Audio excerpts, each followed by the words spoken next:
तुमच्या इकडे पण भोपळ्याचे घारगे म्हणजेच घाऱ्या बनवतात का? माझ्या सासूबाई दरवर्षी शेताच्या बांधाला भोपळ्याच्या बिया लावतात आणि याचेच भोपळे आम्ही वर्षभर खात असतो. गावावरून मस्त भोपळा आला होता तर म्हटलं भोपळ्याच्या घाऱ्या करू. तर भोपळा मस्त कापून आणि किसून घ्यायचा आहे.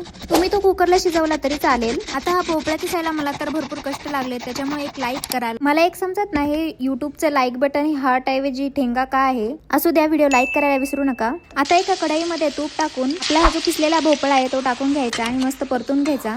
5-10 मिनिटं परतल्यानंतर त्याच्यामध्ये किसलेला गुळ घाला. इकडे बनवल्या जातात का अशा प्रकारच्या भोपळ्याच्या घाऱ्या? मला कमेंट करून नक्की सांगा. हा भोपळा शिजत आल्यावर त्याच्यामध्ये वेलची पूड घाला. सगळं झाल्यानंतर तुम्हाला हे मिश्रण 2-3 तासासाठी ठेवून द्यायचंय, म्हणजे गुळ चांगला मुरला जातो. दुपारी मिश्रण बनवून तुम्ही संध्याकाळी त्याच्या पुऱ्या बनवू शकता. 2-3 तासानंतर तुम्हाला त्याच्यामध्ये गव्हाचं पीठ टाकून चांगला गोळा मळून घ्यायचा आहे. इथे मी सुरुवातीला कलथानेच ट्राय केलं, पण ते ना जमत नव्हतं. त्याच्यामुळे आपली साधी पारंपरिक पद्धत म्हणजे आपल्या हाताने मळायला घेतलं. तापतंय तोपर्यंत दुसऱ्या साईडला तुम्हाला पिठाचे छोटे छोटे गोळे बनवून घ्यायचेत आणि ते तुम्हाला एका प्लास्टिकच्या कागदावरती अशा गोल शेप मध्ये बनवून घ्यायचंय. त्याचा मस्त असा गोलाकार बनवून घेऊन तो मस्त तेलामध्ये तळून घ्यायचा आहे. तुम्ही पण मस्त अशा गोड गोड पुऱ्या करून खावा आणि चॅनलला सबस्क्राईब करायला विसरू नका. Bye bye.